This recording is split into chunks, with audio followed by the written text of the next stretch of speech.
Fotbalisté Holice se s podzimem rozloučili předhrávkou jarního 16. kola proti Rosicím. Stejného soupeře na jeho hřišti porazili v prvním kole 4-1, tak jednoduché to ale tentokrát nebylo. Domácí v bílém začali dost laxně. 16. Rosic toho moc nevymysleli. Náznak šance zmařil špatnou koncovkou Richter. Čtvrtníčkovou ránu z dálky vyrazil brankář Lengál. Hosté poprvé vystřelili na branku HFK až ve 25. minutě a hned z toho byl překvapivý gól. Šrom si při Malatově trestném kopu trochu zdříml, reagoval pozdě a na míč už nedosáhl. Holičtí tak museli dotahovat. Pořádnou příležitost k vyrovnání měli až v závěru první půle. Šimáček se chytře uvolnil, Lengál ale zázračným zákrokem nohou udržel hostům vedení. V poločase bylo v kabině domácích horko. Hráči do druhého dějství nastoupili jako vyměnění a obrana Rosic nevěděla, kam dřív skočit.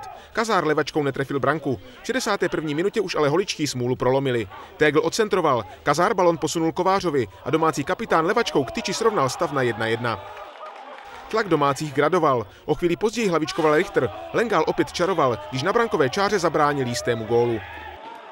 V 78. minutě Šimko viděl volného Kazára. Jeho střílený centr ale Žondra poslal jen do boční sítě. Kýženého gólu se holičtí dočkali v 79. minutě.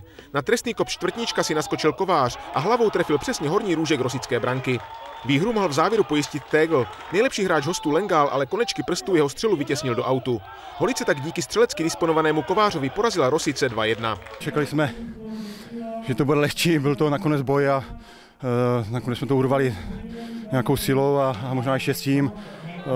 Oni přijeli s tím, že budou bránit, bránili zase od půlky a dali jeden šťastný gól, když ho trefili a my jsme to pak museli dohánět, no, takže určitě těžký zápas. Ta první půl byla z naší strany hrozná, úplně děsivá a jsem byl hrozně nespokojený s tím, jak jsme k tomu přistoupili a jsme si mysleli, že to zvládneme úplně v pohodě, ale soupeř nám vystřelil z 30 metrů, dal nám krásný gól a my jsme se tam vůbec nemohli dostat, protože nám chybělo všecko, pohyb, nasazení, agresivita, prostě všecko.